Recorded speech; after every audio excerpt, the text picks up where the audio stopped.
Alex. Nice to meet you too. So you brought your wife with you, of course. What's it like being married to him? Awesome. I'm good. It's awesome. We've been married. Actually, this is our anniversary. Today's your anniversary? Yeah, oh my God! Happy anniversary! Yeah. So we've been together forever. All right. So it's very hard to be with a fighter, obviously, right? No, I'm so used to it because we've been together forever, and I love what he does. So I actually train under his system. Fantastic. So, and he has a great system. So I'm not even going to ask you about your system. I'm going to ask her about the system. So why does it work? Why do you think it works? Why it works? Well, he's just a genius, you know. He knows how to move. You have to move, you know. You need angles. You need, you know, your distance. And you're talking about the fighting, right? Yes, I'm talking about the fighting. So he's just a professional. I mean, he's amazing. I'm really excited to talk to you for a whole bunch of reasons because I kind of have a kinship with you. I have a kickboxing background as well, nice. And I know that you fought in K1 and you fought Alex Gong, and that was probably like one of your toughest tests here, right, in Vegas? Yeah, sure. Yeah. What was it like, and talk about that? The fight with Alex was a tough fight for sure. It was my first title fight, and you know he's a well-seasoned veteran at the time, and it was a new thing for me. Mm-hmm. So that experience right there with him having so much experience and me not being so as experienced, that was fun. That was fun to go through that journey. But you know, I went through and lost a split decision, but I learned a lot of good lessons from it. And I actually have that belt now, so it's kind of nice that it's still, you know, within the American Thai boxing family. So now you've got some huge things coming up. Of course, you're somebody who's used to pressure and difficulties, but you've got TJ and Uriah. How do you handle that situation? Who do you corner? Like, well, of course, corner TJ, but like, TJ, yeah. But how do you handle it?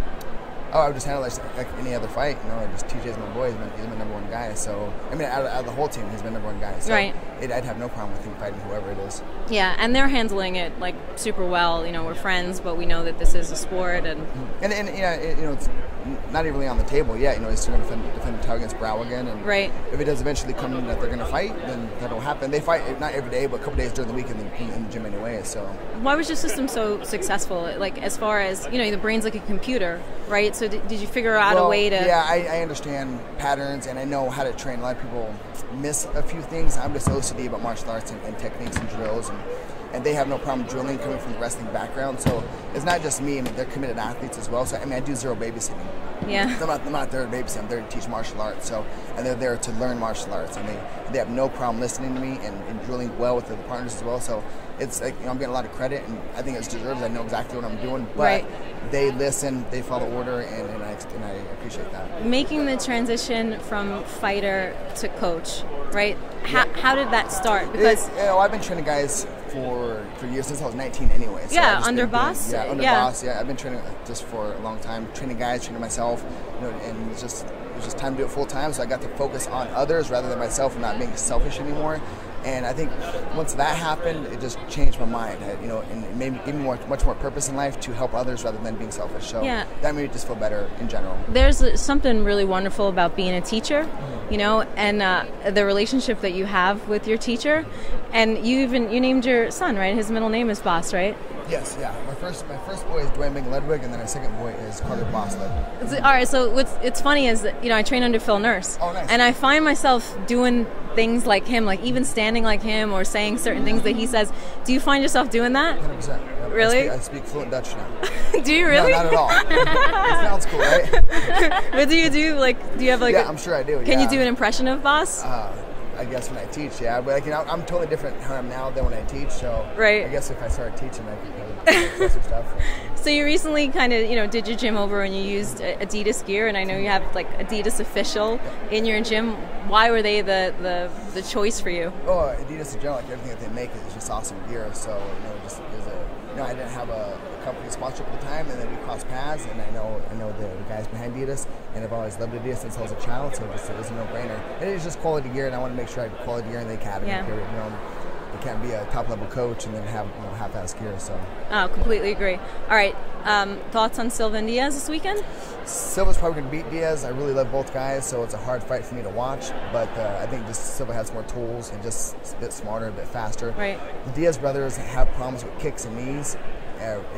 They're working with Artem Levin right now. He's worked with Joe Schilling, so let's see. Like, yeah, they say they'll figure out their weaknesses now. I think it's what they need to improve on.